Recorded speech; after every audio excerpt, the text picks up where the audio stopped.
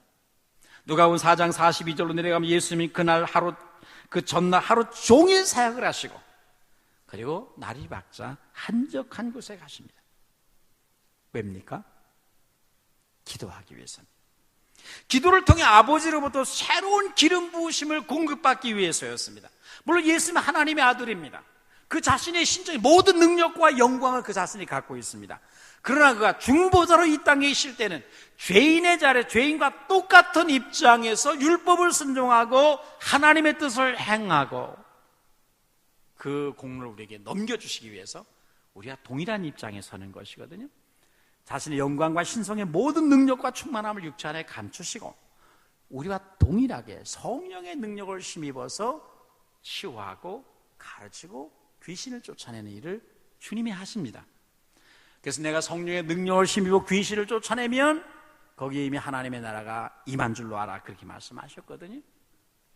예수님의 모든 사역은 우리와 동일한 입장에서 성령의 능력을 힘입어서 하는 것입니다. 그러므로 예수님이라도 중보자로 이 땅에 계신 동안에 끊임없이 아버지로부터 새로운 기름 부으심을 받는 것이 필요했다, 이 말이죠. 그래서 아무리 바쁘고 아무리 지치고 피곤해도 그 다음날 이른 아침에 홀로 일어나셔서 한적한 곳에 가서 아버지를 우러러 바라보시며 아버지로부터 새로운 기름 부으심을 공급받았습니다. 세상 예수님처럼 그렇게 많은 사역을 감당한 사람이 누가 있겠습니까? 우리가 예수님처럼 바쁘게 섬기려 한다면 어떻게 될까요? 어찌 그 다음날 이른 아침에 일찍 일어날 수 있겠어요? 저는 주일날 3번 설교하고 이런저런 회의 주재하다 보면 월요일은 아예 오전 내내 그냥 누워 있습니다. 월요일 새벽은 아예 새벽기도 나올 엄두도 못 냅니다.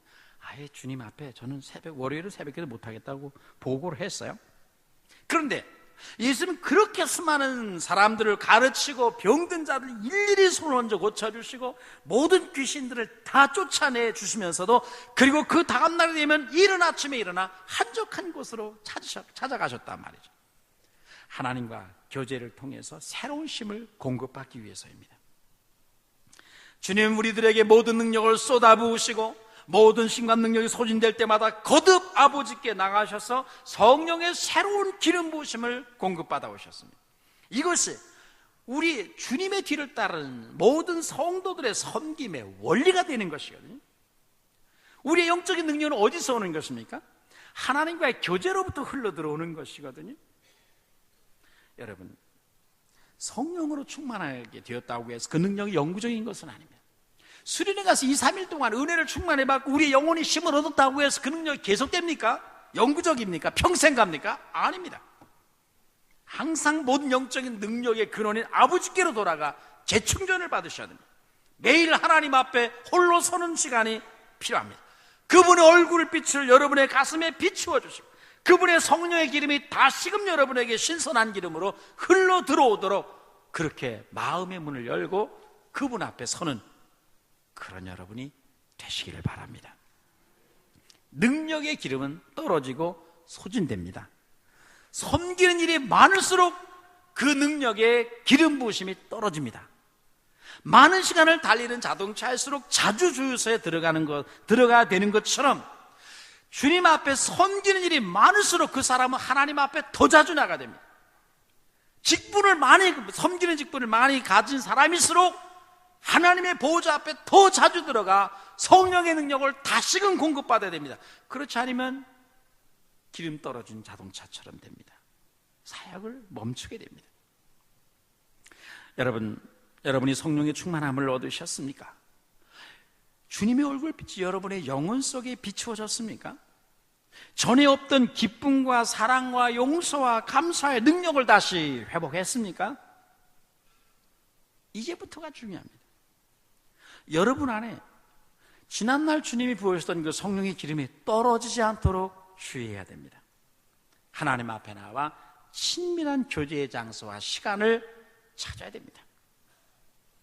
금년도 우리 후반기 사역은 수련회를 통해서 얻은 기쁨과 성령의 능력이 우리 안에 메마르지 않도록 끊임없이 그것을 새롭게 하고 증가시켜 나가는 일에 초점이 맞춰지게 됩니다.